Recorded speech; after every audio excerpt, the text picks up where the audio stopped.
checker drums steadily to return tall standing ones to the ground when they choose to help more from the other side. Crows shapeshift into keepers of our ceremonies. Eagles destroy their own worn beak and claws at 40 years old to renew for 70.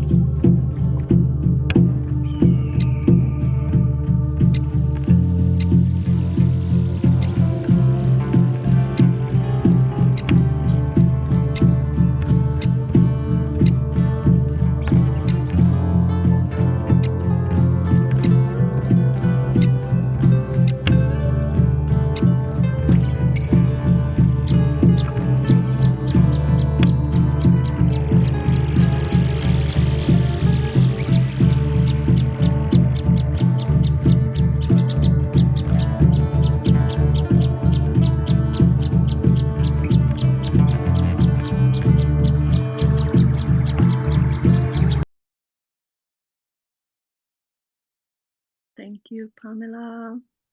Thank you. Hello, all. Hello, from my heart to your heart. Welcome, and thank you so much for joining us. Okay, so we gather here today in conversation with Gail Thomas, who is a Native American and Jungian Depth Psychologist specialist. We're going to be talking about dream magic and Jungian Depth Psychology, and how can one find deeper connection with dreams, and what is collective dreaming. So my name is Mali, my spirit name is White Feather Caris Sage, and I'm joining you today from London, UK. Gail and myself met about exactly 2 years ago through 7 days of rest.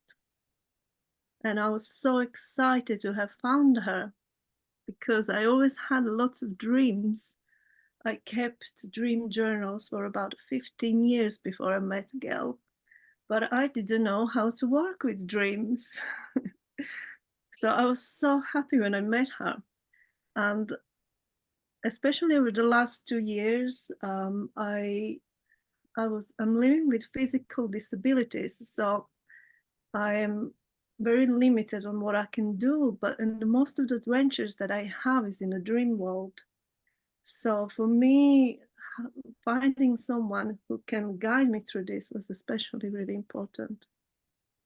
I feel so grateful to have met Gail and experience all the dream world with her through her knowledge. And I'm so happy to find someone who actually knows how to hold this art of interpreting dreams. Okay, so one of the things that was for me always quite fascinating was how much time we spend sleeping and dreaming. So 1/3 of our life we spend sleeping, and how little we know about this. So this is why I felt called to step up and hold this conversation with Gail, so we can tap into this world and hopefully share others, shine some light on their dream and messages from unconscious. So on your website, Gail, that your intro saying, okay, that's Gabri. Please, can you on your website, apologies, is saying Jungian Swiss depth psychology specialist in dream work, mandala art, dance, movement, and music therapy. Intuitive guidance beyond therapy and analysis, facilitating authentic individuation. Please, dear Gail, could you open this space for us in whatever way you like to, and introduce yourself, especially for those who might not know you. Thank you. Thank you, Molly. I'm so happy to be here with all of you. And so grateful to Molly for stepping up in this way and honoring our connection of coming together on 7 days of rest. It's amazing. You know, Pamela came in as part of that same offering. And so we've been able to gather with so many people and create so many guided ritual transformation dances, and so much creativity has come from that 1 hour where we all came together 2 years ago on this very same platform. May have even been the same day, I don't know. But that's how we honor the dreams. And the way we honor the ancestors, I'm going to invite them by speaking my ancestral name and singing a gratitude song quickly. I indigenize our gatherings by opening and closing with the songs that are traditional or the songs that come to me from ancestors in the dream world. So I'm going to invite you all to step into the dream world with a song of gratitude to all of you, to each of you for being here in this way.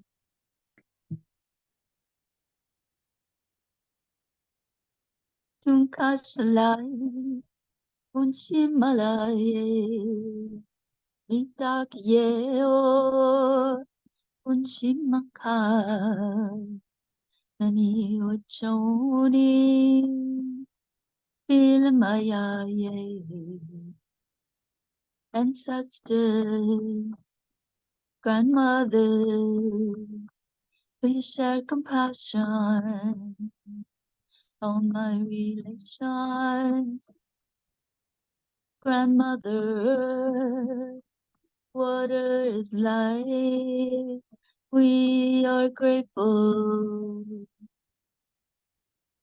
Galiga Koskwe, Dancing Heron, Dances with Death, Call me Gail.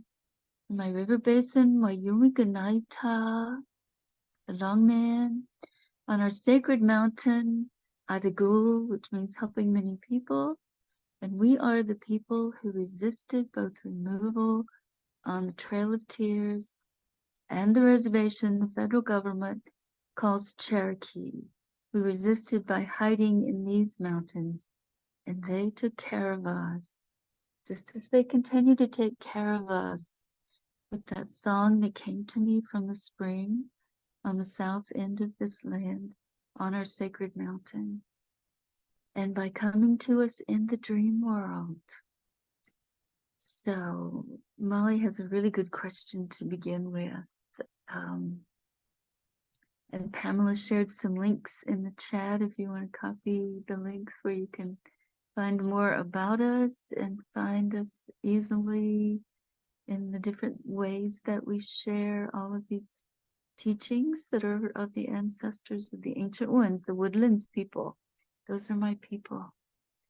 And I see some sisters here in the room of those people as well. I'm really happy to see that.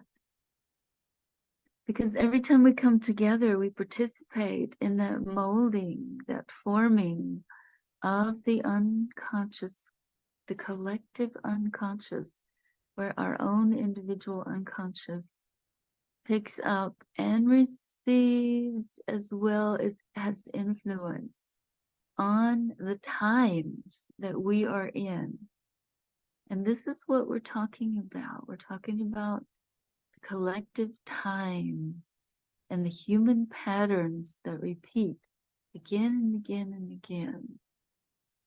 And so the intro that Molly asked about is really talking about both our individual work of connecting the unconscious to the conscious, because the unconscious holds all of our personal memories. And when I say personal, I don't mean this round in this body as much as I mean our spirit, our soul, spirit energy that continues and comes from every experience of every lifetime or every ancestor or every way you have of looking at that energy of quantum physics that comes together. Bringing it all together is what happens when we come into these gatherings and we hold these spaces in these beautiful quantum physics ways and we share. There is a definition of the collective unconscious that I want to share with you when Molly's ready for that. And the question, about doing the work of going beyond therapy. Therapy kind of gets us ready for this type of individuation work. And the Jungian Depth Psychology actually came from our ancestral medicine ways, both Anasazi and Woodlands people, in this wave of humans, which we all have ancestors and we all are in connection with when we connect in these ways now. Okay, we bring our ancestors and all that energy together, and this is what creates the new influence on times of the collective unconscious. And as we reach for our own individuation, we help each other in community find our gifts. And that's what Molly's doing today. She's finding a new gift of hosting and interviewing and guiding the information that helps us all understand these processes in a deeper way. So I will turn back to Molly for the next question. And in just a little ways in, we'll open up for conversation with our community and more questions from all of you.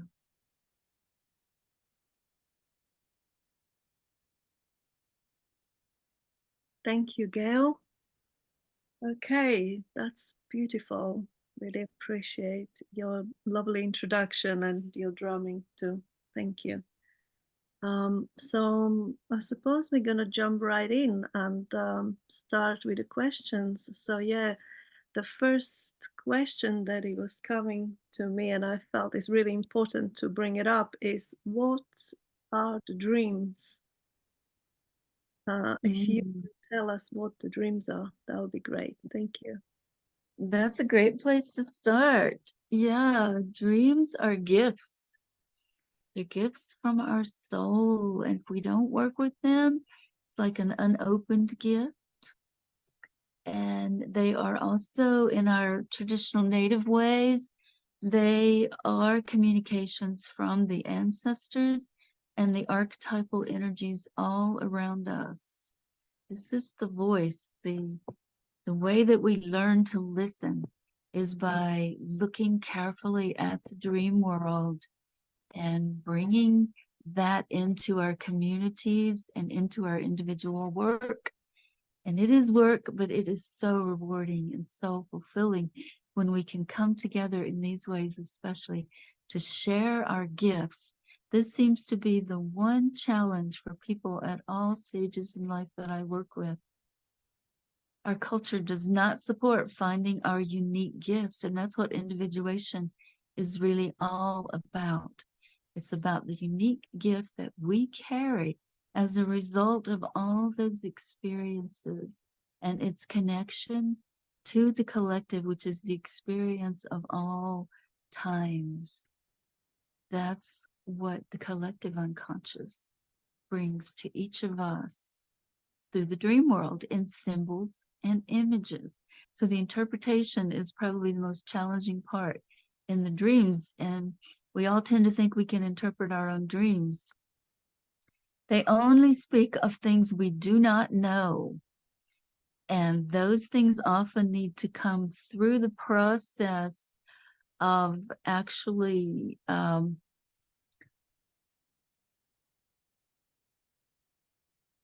doing something physical, something physical to bring the dream onto this realm, and doing something to honor and share the gifts that it's bringing to us. So hopefully that answers that question. We're leaving the chat on, but I'm going to ask the chat to be quiet if it can, because I really get distracted by the chat and don't actually have enough time to read anything useful. So yeah, we'll leave the chat on, but don't chat unless it's absolutely necessary. So thank you, Molly, for that question. Thank you, Gail. That's beautiful. Thank you. Okay, so the next question I got in here is, can you tell us, please, about importance of dreaming in your Native American culture, or more specifically of Tsalagi Nation and Woodland people? It would be great to hear something about this, please. Thank you. Yeah, thank you, Molly. I always love to talk about my ancestry and the original instructions that we came in with. And it's easy to look around and see the animals in their original instructions, but we are the only ones who've forgotten. We humans have forgotten our original instructions, and that is our connection with nature. And so ancestrally, our people were very connected with nature. Nature is a big part of the symbols and the images that come in the dream time. And nature seeks balance. Dreams also seek balance. Dreams will actually balance our day at times. They will give us little clues and hints if we get really into something that's unbalancing for us, that kind of gets us and takes away our choice. Then the dream world will come in that night and it will bring the opposite in order to balance. And also, my ancestral people did not live in the world of duality. We lived in the world of unity, where everything is related, everything is connected. All life has spirit to spirit connections, and that is nature, animals, winged ones, finned ones, everything. Everything has spirit to spirit. And when we learn to listen to the dream world and the voices of ancestors, as well as the archetypal human patterns in the dream world, then we just naturally open up to that spirit to spirit connection with everything around us. And these are the medicine ways that Jung recognized when he came to this continent, the ways of treating illness as being originally in the spirit. Europeans had only treated illness with the physical body. It had not occurred to them in their practices to treat the spirit. And so that is what Jung saw in the people of this continent and many indigenous peoples around the world. He saw the same symbols and images coming up at the same times and developmental stages in our lives to help everyone, okay, to help us get through those developmental stages and to guide us to becoming who we came here to be, as a critical part of the collective unconscious and of our own culture, our own families, our own chosen communities, the many opportunities that are here for us.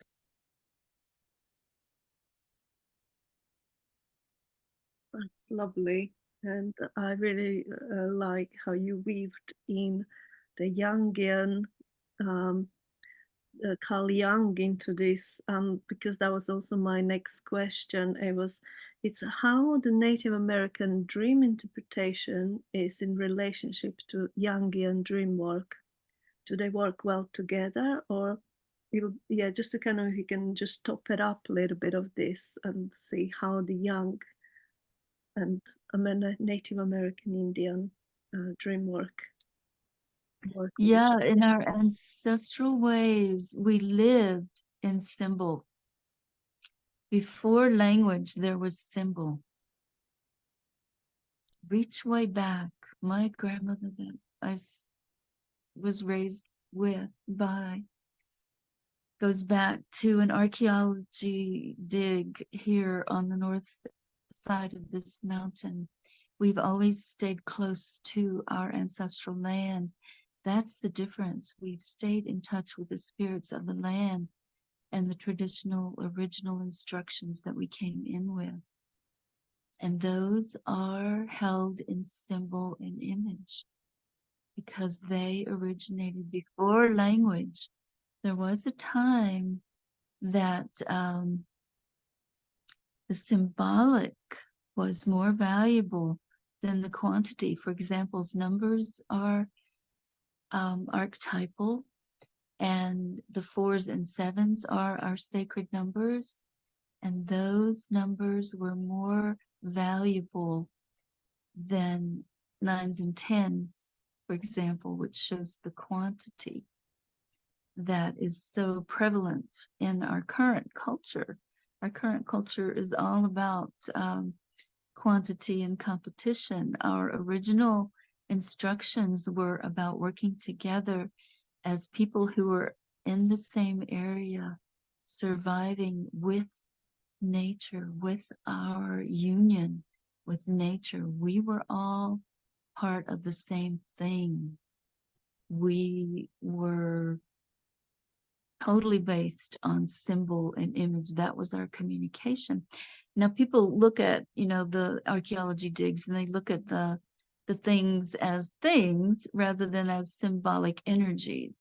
In quantum physics and in Jungian psychology and in our original ancestral ways, we saw everything as symbolic, and symbol is what goes beyond words.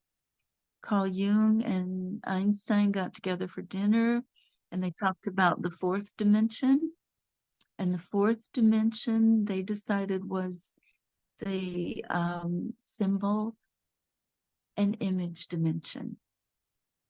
Now, keep in mind, symbols go beyond words. So when we connect spirit to spirit with everything, including our ancestors, they don't speak English either. So when we connect in that way, we have a deep understanding that goes beyond words, especially beyond English, which is a commerce language. It's not a spiritual language.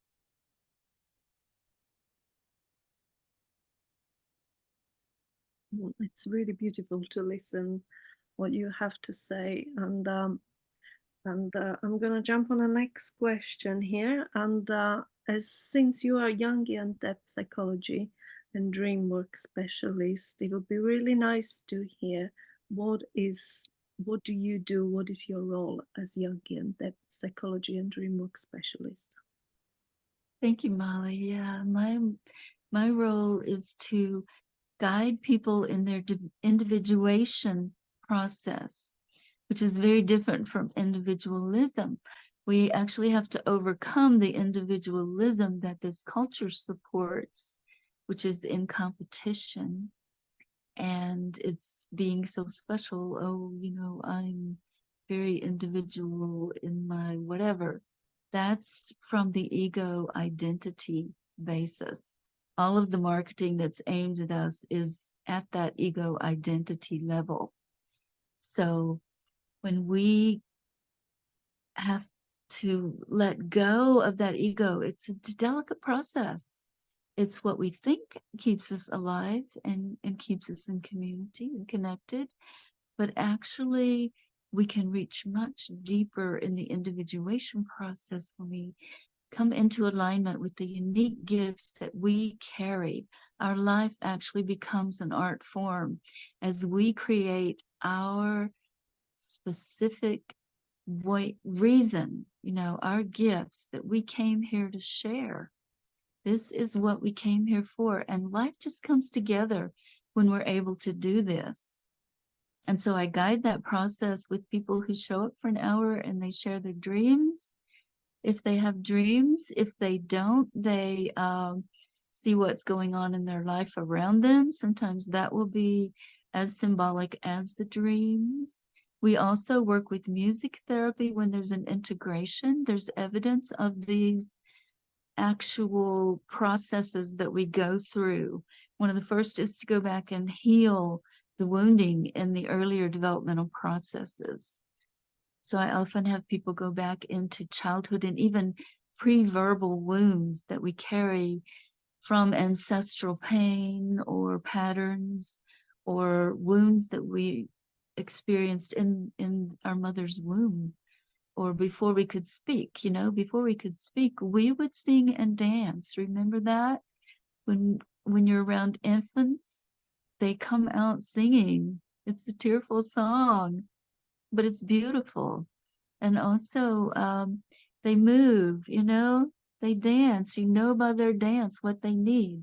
And this is how they get their needs fulfilled. And this is how the Native people continued to live, with our songs and our dances and our ways of communicating. And so if someone doesn't have a dream and they're not integrating a developmental stage, and they feel that they maybe had a 3-year-old temper tantrum that they really want to change, we dance, and we see from the dance where those wounds are held and how we can heal them. And we can go back and heal those wounds and go right to the next stage of wounding, go through that. We do this in about the first month, actually, if someone is really doing the work. So the process is fascinating, and it's reflected in the entire family and community and in the collective. So it's very rewarding work for me to do. And I don't do diagnostics. I don't do fixing sick people. That's a Jungian analyst may want to go into that work with the government requirements and the big handbooks of definitions of mental illness. And this is how Jung brought it into the allopathic psychiatry system with empirical science, which means if we do these same things, we will get the same results. And that's what I see again and again when I work with people. We just move through these processes. And there's the mandala art form that we do actually helps us connect with the Myers-Briggs functions that we spend our life developing choices for, and also the archetypal patterns that give us our particular roots. There are 4 archetypal patterns from Tony Wolf's work that came after the Myers-Briggs. And when we know our archetypal patterns, we have the roots of the tree. And we opposite those. We work with the energy of the opposites by asking our opposite archetypal pattern for their help appropriately, for their help in times of need that is not our pattern. And I like to think of this as squirrels climbing trees and interacting with the rabbits. If the rabbit starts trying to climb the trees with the squirrels, it's not going to last long, but they can ask each other for help. The squirrel can say, hey, I dropped my nut in briar patch. Would you toss it out? And the rabbit can say, I'm coming out. Is there a hawk or anything that I should be aware of? You can see so much more up there in the trees. And they honor each other as opposites and ask each other for help. And that's what we develop in these individuation sessions.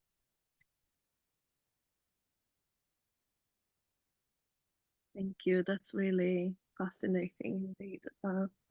And you kind of weaved in some of the things again that I had in mind, but it's really beautifully how it's all flowing together and into each other. So you kind of tapped in onto archetypal personalities, but it would be really good to, I hear you often mentioning archetypal dreams. So what are archetypal dreams?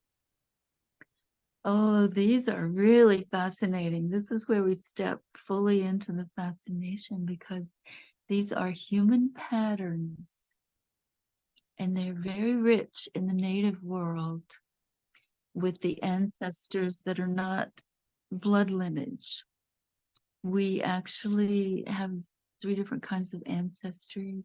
We have our blood ancestors, and we have our spiritual ancestors, and these are the rocks who were here from the beginning. We have a prophecy of 4 worlds where the rocks were the first, the stones are our eldest elders because they were here from the beginning. And then the water came and brought the plants. The water and stones taught the plants taught the animals, and the animals are teaching us now in the 4th world to become our fully human self in the 5th world. So the Jungian work is very aligned with the 4-world prophecy that says we are now learning from the animals and we are on the verge of the 5th world. So animals are archetypal. Anything huge in a dream is archetypal. And fascinating. The archetypes. Now remember, we work in a system of balance in Native and Jungian ways. We don't work as much with opposites, judging things as good and bad. When the archetypes come in, it gets fascinating. You know, sometimes this is the wise old man bringing us wisdom, or it's the magician bringing us magic and a true transformation. You'll see this show up in the dream process. Same place, images people have never seen before. They barely know how to describe it, but it's worldwide through many, many cultures. So it applies to everyone, and it's very helpful in these processes. And there are, you know, keep in mind the balance for the archetypes is actually the instincts. Instincts balance archetypes, and they both keep us alive. Okay, that's the true function of the ego as awareness. You'll see in all these natural disasters, which are very archetypal, obviously, huge energies, that they are teaching us awareness. The identity-based professional downtown in the suit is usually not going to get that suit dirty. But in the earthquake, if they see a hand sticking out of the rubble, they're going to jump down there and instinctually preserve life. And it's the awareness of the ego that allows them to participate in preserving life.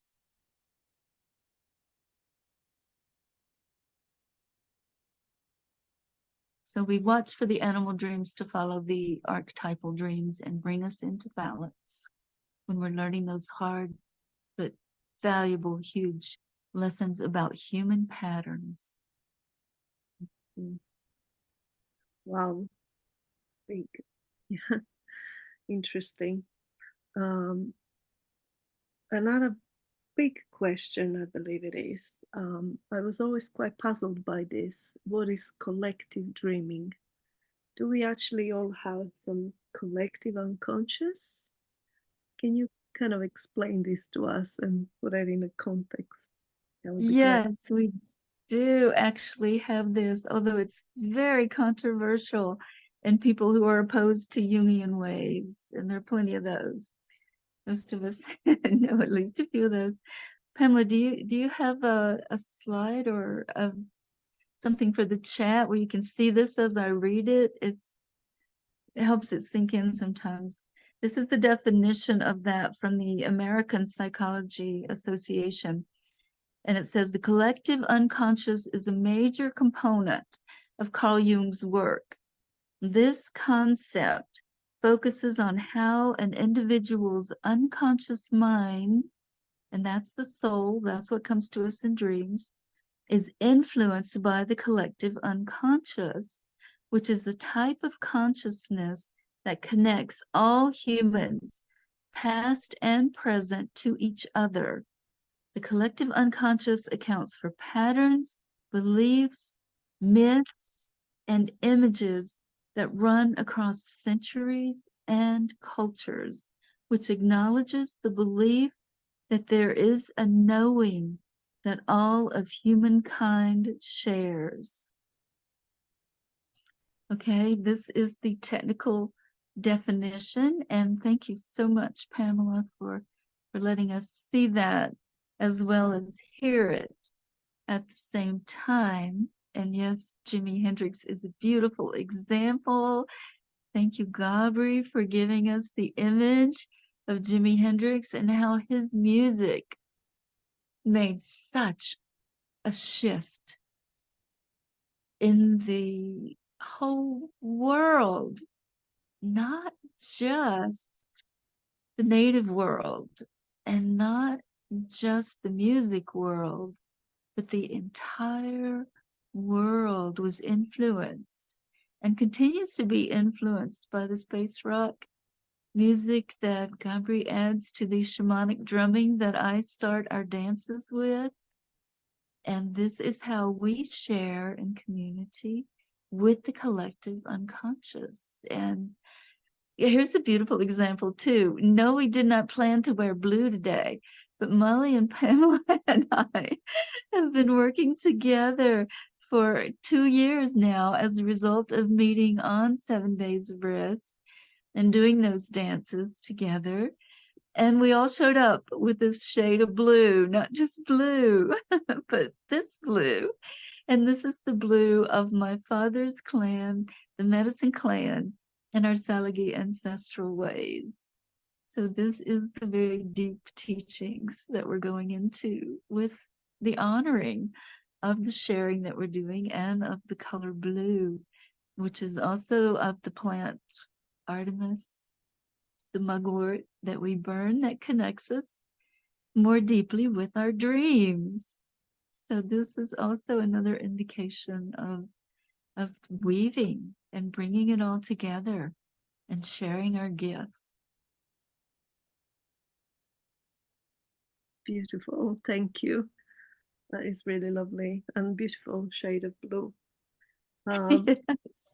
So my question is, and I know these people kind of ask this quite often, what is the distinction in between personal dreams and collective dreams? How can you, what is the guidance? What is we looking for to recognize what are collective dreams? Yeah, that's a great question. That's really important, Molly, because we don't want to show up in a group with our personal dreams. It's like taking our clothes off. Everybody's going to be just a little uncomfortable without knowing exactly why. But that's what happens. And especially if you're in a group with people who are Jungian trained, if you share a personal dream, they're going to know everything about you at this moment in life. But if you share a collective dream, that will take place in a collective setting, okay? It will be in the city or on the train or the subway or the bus or the airplane. The dream will take place in the collective setting. That's the first indication that the dream is for the collective. And every dream is for both the collective and there's a personal message, okay? There's no separation, there's no duality in our traditional ways. So it's bringing you into the collective with your gift that you have to share. And another way of recognizing the collective dream is when you are not in the dream. It may take place, you know, mine take place in a university setting quite often. They come up, you know, as the university and something that's going on that I'm watching and I'm not a part of. So that's another way you know the dream is for the collective, when you're just watching and you're not actually in the dream. You know, it's for the collective. And some of these archetypal huge images lead us also into the collective. Newscast can indicate that it's for the collective. Something on television, you know, or on Facebook, social media now can take us into the collective. If the dream takes us into the collective, it's generally for the collective and for us personally. And this is rare. This is so rare that it's very uncommon to find a group that can go into this. Like, I actually had a lot of judgment in my training classes because I had dreams for the collective. I mean, my training is focused on on Carl Jung's work, only Carl Jung's work, and nothing that's come after his death. Okay, only the people he worked with. So as these dreams came up for the collective, they didn't want to go there because it was taking us beyond classic Jungian. And it's not something that most Jungian practitioners are familiar with. You know, I have gotten really good support from a course I took with a psychiatrist in Los Angeles. He's actually from Iran, and he's dedicated his life to the exploration of the topic of love. And I had one of my first dreams that brought in the song of ancient humans.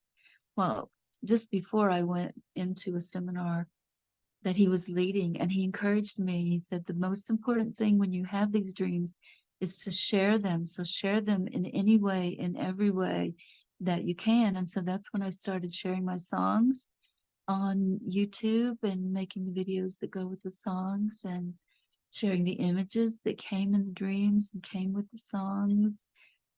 And he was very supportive. I think he's retired. And of course, I can't remember his name, but his courses are still available on the Jung platform.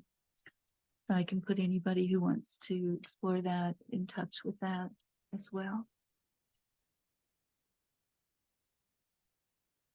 Thank you. That's it is quite fascinating to think about this, and it's almost like, you know, animals or bees, how you could see how they're acting collectively, and I suppose that we humans are, even if we are not really conscious about it. So yeah, really interesting and fascinating, and it's beautiful that you're holding these spaces for us where we can have these gatherings of collective dreaming. And so can you tell us please a little bit more, what is the process of the group, and what is the message for collective? How does that work? Thank you. Yes, I'd love to, Molly. Yes, I'd love for this to be shared. We gather on each month. We gather each month, and we do it in the light of the full moon, because there is a process of nature's process between the new moon and the full moon. Those of you who may be awake before sunrise could look up into the sky and see the constellations. That's when we see the constellations that are guiding these processes for the collective as well.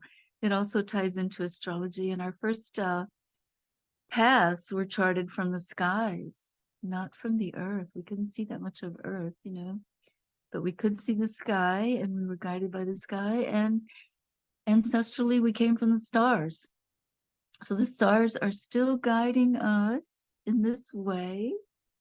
And we start watching for our dreams. The 14th cycle of the moon, you know, the 14th day is the dark fortnight.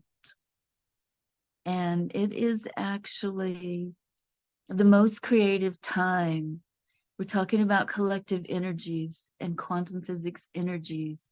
And that new moon follows the darkness, follows our coyote stories about creating chaos in order to bring new things into creation and into the light.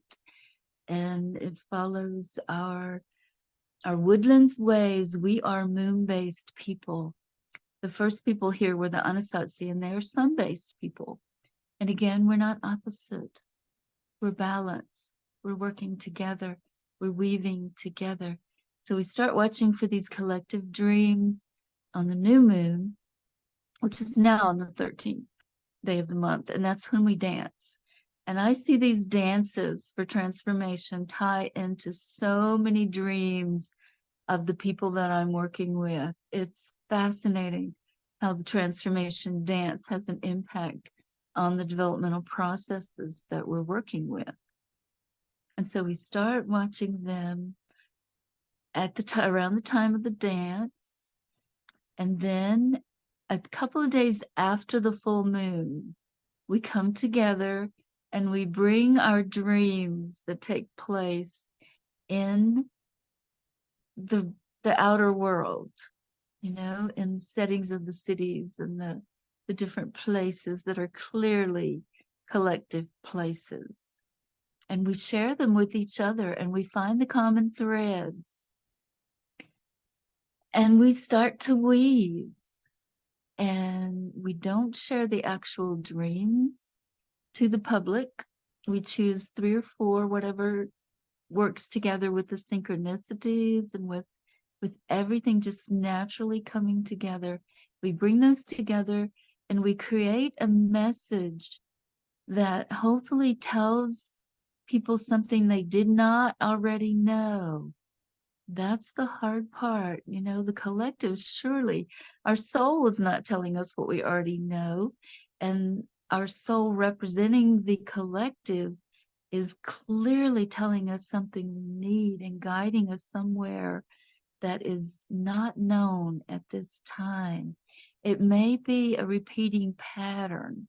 When the archetypes come in, we see the patterns, and we may connect it to different times in history or different events in history, but we really weave together a new message for the collective. And it's kind of one of those messages that gets followed by a moment of silence. You know, it doesn't get you to, yeah, you start to, you know, talk and talk and talk. It takes you deep, which is the responsibility of those of us in the mystic archetypal pattern. When our roots are in the mystic pattern, we understand things in a deep way, and we are the messengers between the worlds. We actually mediate between the worlds with the mystic pattern. And then the warriors may have to defend what we bring up. This is the opposite archetypal pattern. You know, they may have to compete and go to battle for us when we ask them to. But we recognize everyone in these dream gatherings and the dreams that they bring. And it's fascinating to see the difference in the male and female dreams, the masculine and feminine energies that come in dreams, and all the different cultures. I mean, it is just such a rich tapestry when we come together and do this weaving. And it's not a big gathering, it's a deep gathering. It's better that way. Thank you. Yeah, that's really beautiful. And those gatherings really are fascinating and very deep. I feel if lots of people would come, we would probably be there day and night. And it wouldn't leave us lots of time for dreaming. It's really beautiful. So yeah, and so the next thing I would like to ask you, Gail, and this is another thing, but another question that people ask a lot is, how can one remember more their dreams? It would be great if you can show some guidance. I know so many people come in our group and they don't have that many dreams, and they always ask, but how can I remember dreams? Yeah, so if you can talk a little bit about this, would be great. Thank you. Yes, thank you, Molly. This is important. You have to remember them in order to work with them.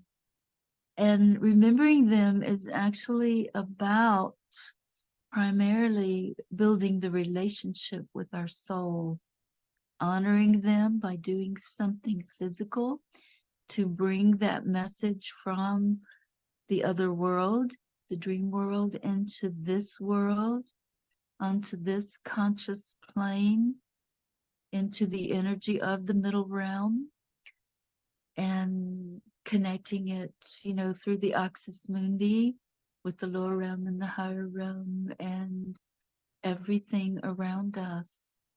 You know, when we build this relationship, then it's just like our person-to-person relationships. We remember, we experience, we grow, we do things together, and that builds and builds a foundation for us to change our lives, to really impact and influence each other's lives. So that's the first step, to honor that relationship. And I've seen all kinds of tricks and things, like keep a dream journal and write, I do not remember my dreams today. Even if you just put that much in there, you're picking it up first thing in the morning, you're doing something physical, or put it on your phone, just record the message, anything that brings it into the physical realm that you're in and honors the relationship and the information. If you just get one image, one word, one person, one anything, write it down, because Jung calls that a snippet. And he says that it's just what we need, just when we need it, which is of the mother archetype, which is very, very good pattern to be in. That's one of the goals in the individuation process, is to connect fully with the mother archetype. And this gives her the tools she needs to work with us and to help us to have just what we need, just when we need it. We have to pay attention, we have to do some work, and we have to really honor the gifts that we're given and pay attention. And also, sniffing the mugwort before bed. And when I say sniffing, I mean just taking a tiny piece of the herb, and I'll use the cedar here to tell you what I'm talking about, to show you what I'm talking about. If you will just pick up a tiny piece of mugwort, it doesn't have to be a big wand, those are sold, and that's okay. Ideally, if you can pick your own, just put it under your nose and sniff it. Really take it into your body. Honor it. As you release your breath, it flares up. It's especially sweet with the cedar. Sometimes it will pop and sing to us before we go to bed. And this is also, something that I've developed with a few people that I've done dream work with. I get my songs through the dream world from my ancestors. And I've been able to teach people to get the songs in the dream world. No one has yet worked at the level where they can remember them. I sleep with a recorder, and I put them on the recorder as quick as I can.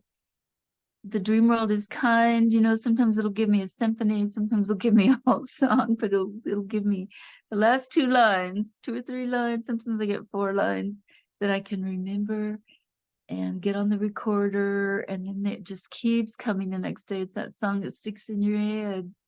You can't get rid of it. Sometimes you wish you could, but it's such a gift. It's such an amazing gift. And music is the way of my generation. The 60s was all about activism and really shaking things up and, protesting. That was the warriors. The warriors came into dominance in the 60s as part of the dominant culture that came over with colonialism. They fought back, and I'm glad they did. And then when my generation came along, they called us apathetic. They said we didn't care because we didn't protest and we didn't do the drugs, and get the attention that they got. But we brought the music.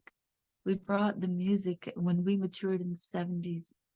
That music was the maturation. That was when the 60s came into meaning. The warriors let the meaning from the mystics enter the scene, and we brought the meaningful music that's still so popular. And just the energy and the frequency of the music that we brought is just incredible. So it's all relationship. When we have those relationships, they are here to help us heal, help us all heal. So start there, sniff the mugwort, tell your dream to a friend, anybody. Jung would tell his dream to the first patient he saw that morning.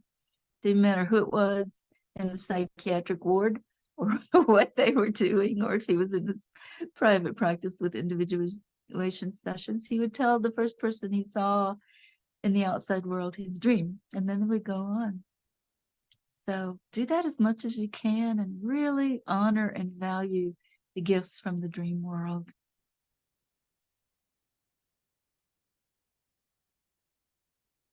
Thank you. Yeah, that really explains. And in a way, I feel that's how it was for me as well. Only when I made that connection that the dreams were just starting to kind of flowing and never stop. But yeah, it's beautiful. So yeah, thank you for explaining this a little bit more in detail. I hope people will find it useful. And one thing that it kind of resonated with me when we were working together is honoring the dream world and bringing the dream back into reality. And so that was as well really beautiful way of having this relationship. But it would be really great if you can tell us about this honoring the dream, how people can honor the dream. Okay, yes, I'd love to do that, Molly. I know that seems to be a challenge for most people, but it should be done in the simplest childlike way. You know, the symbols, focus on the symbols or the images. And some of the best actual honoring that I've done has turned into the most amazing days of my life when I've just walked outside and drawn the symbol in the dirt, or picked up a stone if there was a stone in my dream. Something very, very simple. You don't want to involve other people.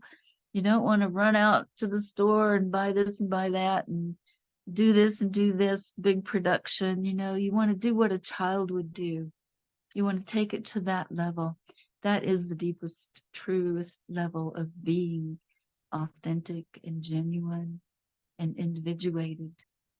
It's conditioning that takes us away from that state. And then we have to work to get back to that state and bring our childhood experiences with us and transform them. So anything that we can do, a very, simple act with fully focusing on the dream, any aspect of it. If it's just one thing, just the one thing, then, draw it. If it's a feather, pick up a feather that you love, bring it into movement. Just physical and movement. That's what we're going for. Mm-hmm.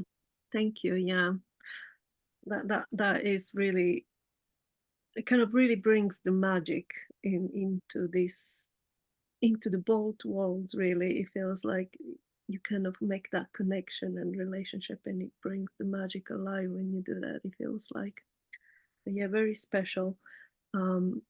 And thank you for sharing and guiding us with that.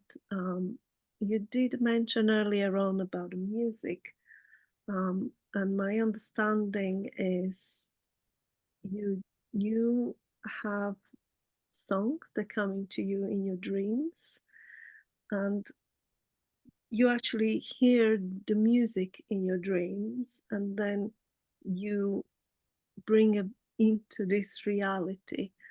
And my understanding that this is really rare as well is actually, I never don't remember hearing some new song or any song in my dream. So it would be great if you can tell us a little bit more about songs that came to you through dreams, and perhaps you can sing a little song for us if you feel like it.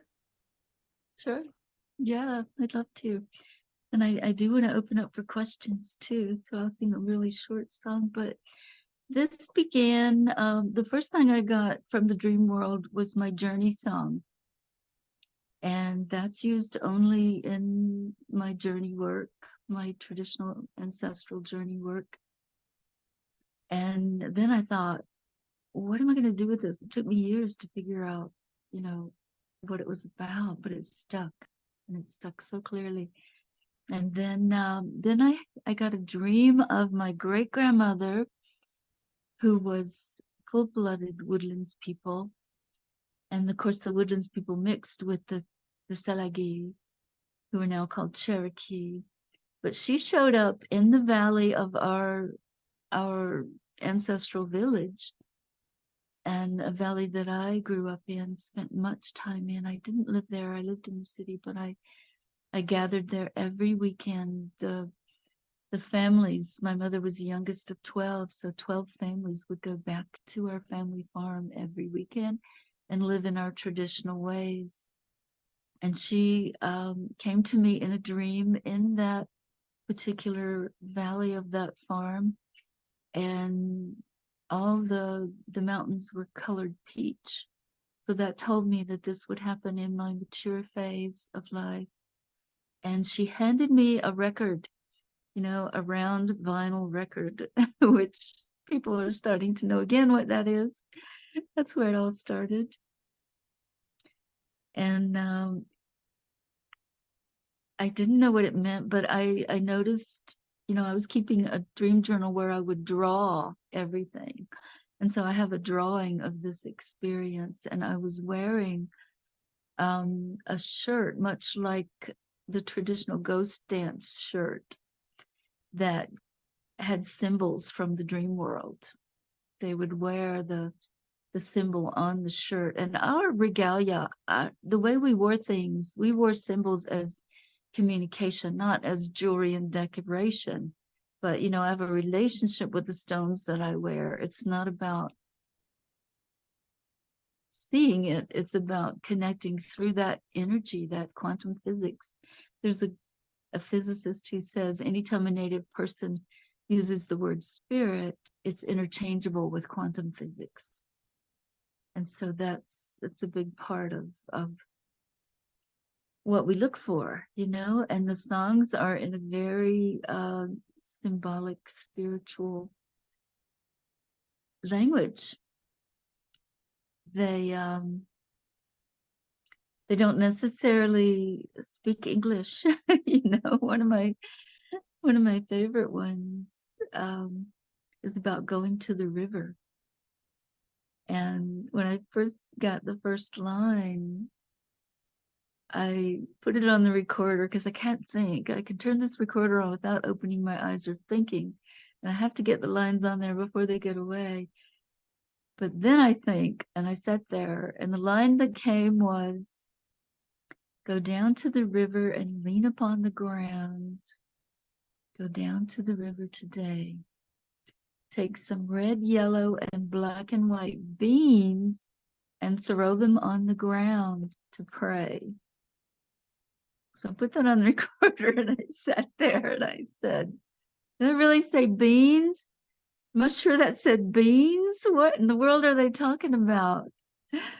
And I had no idea, but the rest of the lines kept coming. And when the lines come, they come in the same pitch, the same key, the same kind of melody. They'll change up a bit, but they do, fall right into the song. They're very easily recognizable.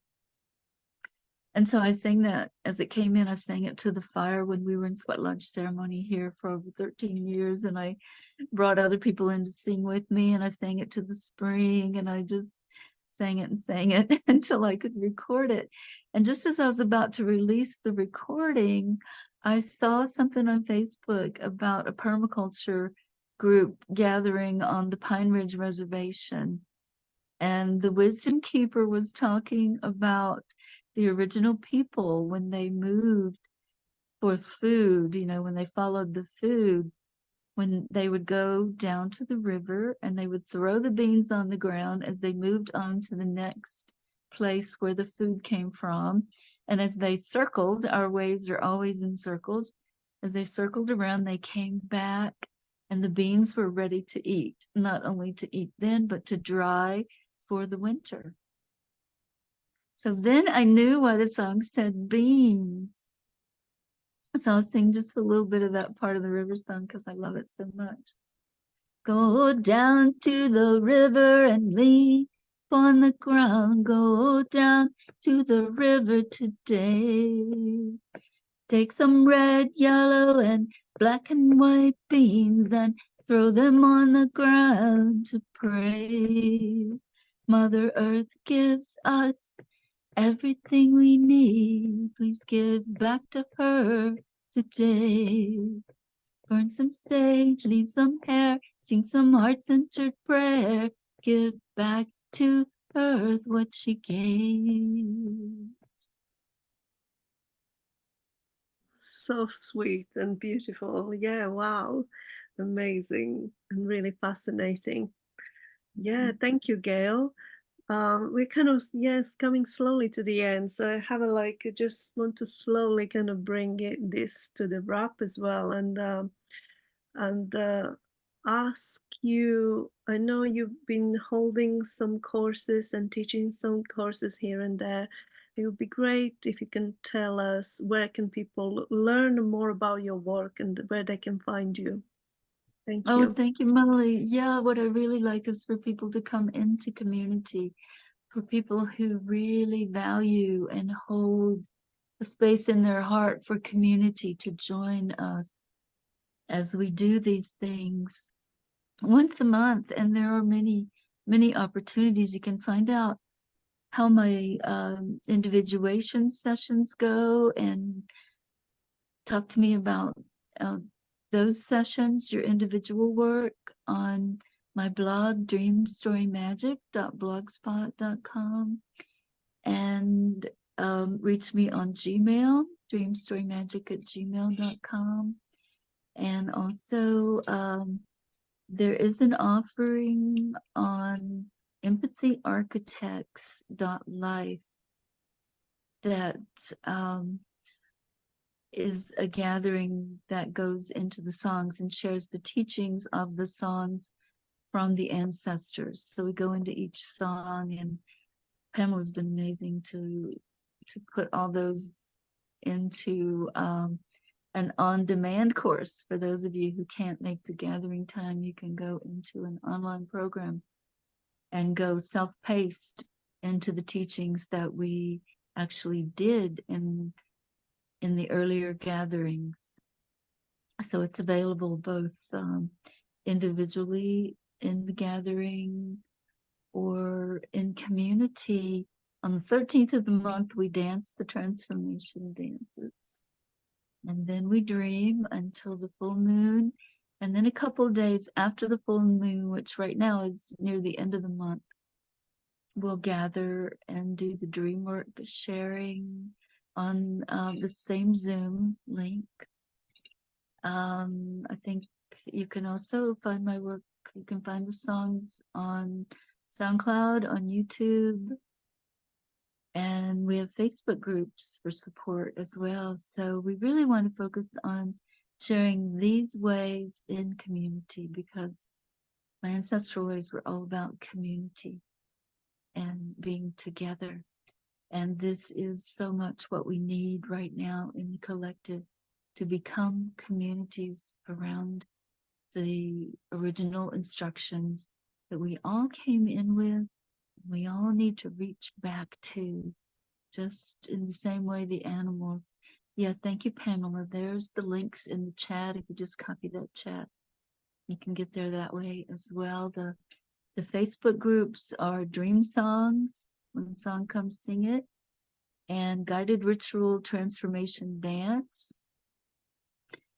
And those are open to the public. And that's probably a good way to find us and communicate with us.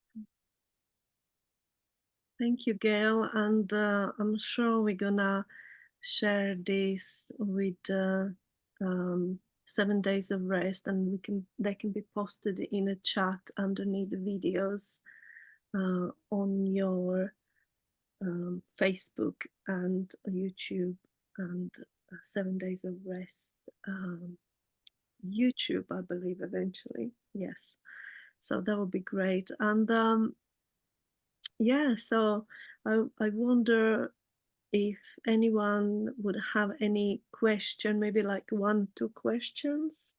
If anybody has any question, now would be good time.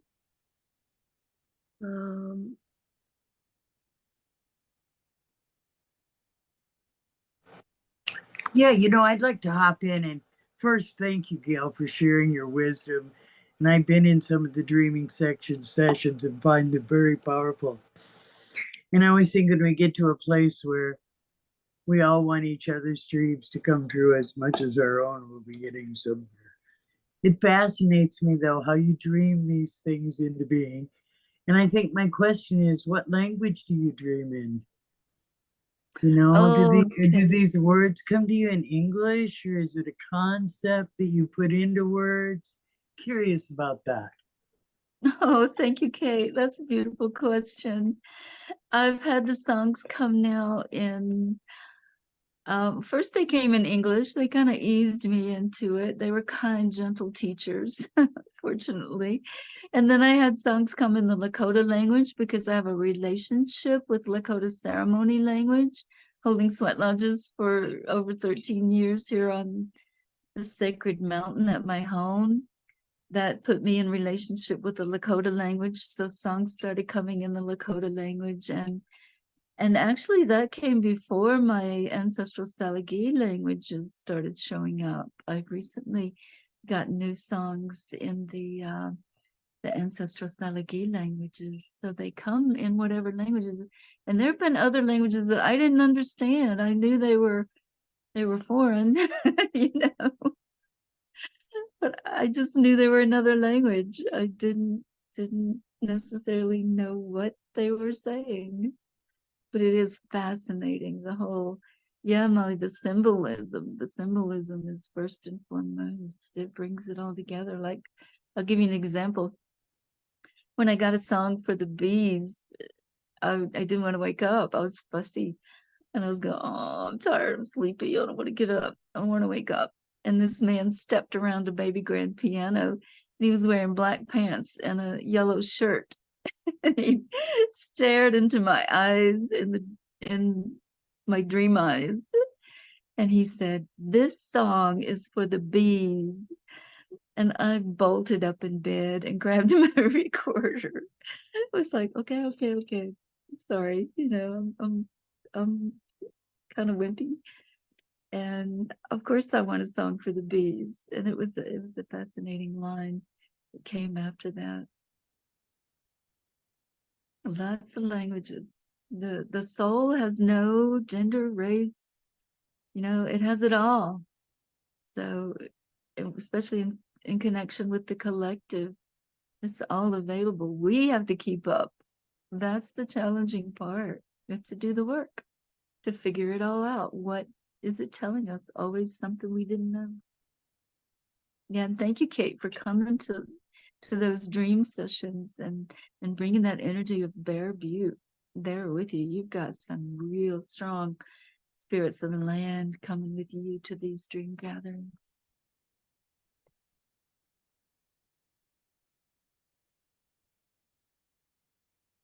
Hey, I suppose, yeah, we are almost 1.5 hours into it. This time flies.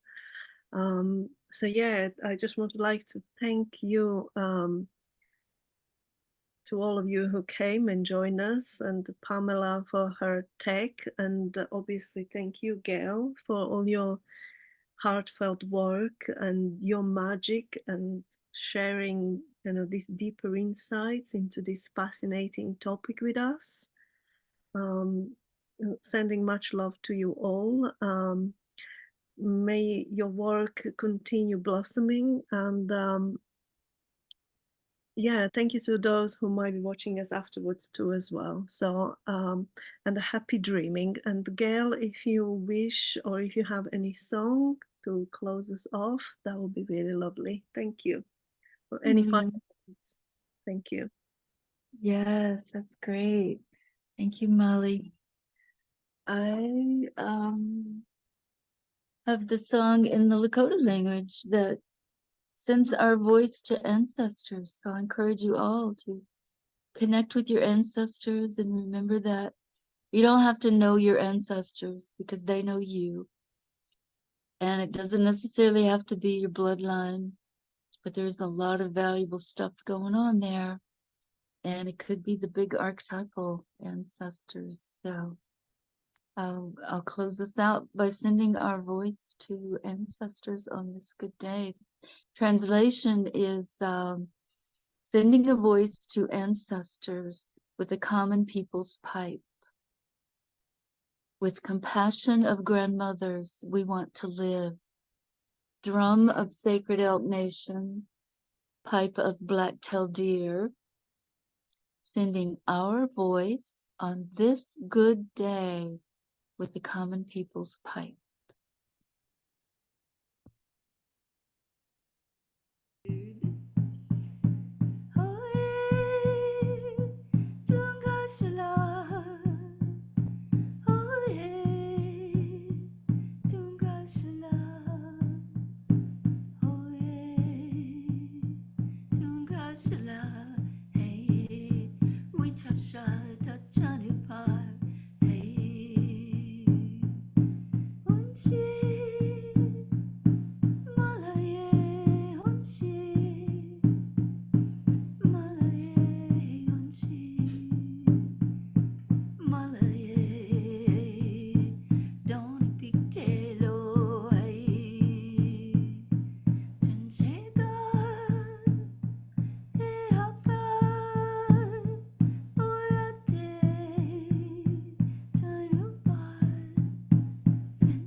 Hope to see you all on the 13th, dance in the transformation songs.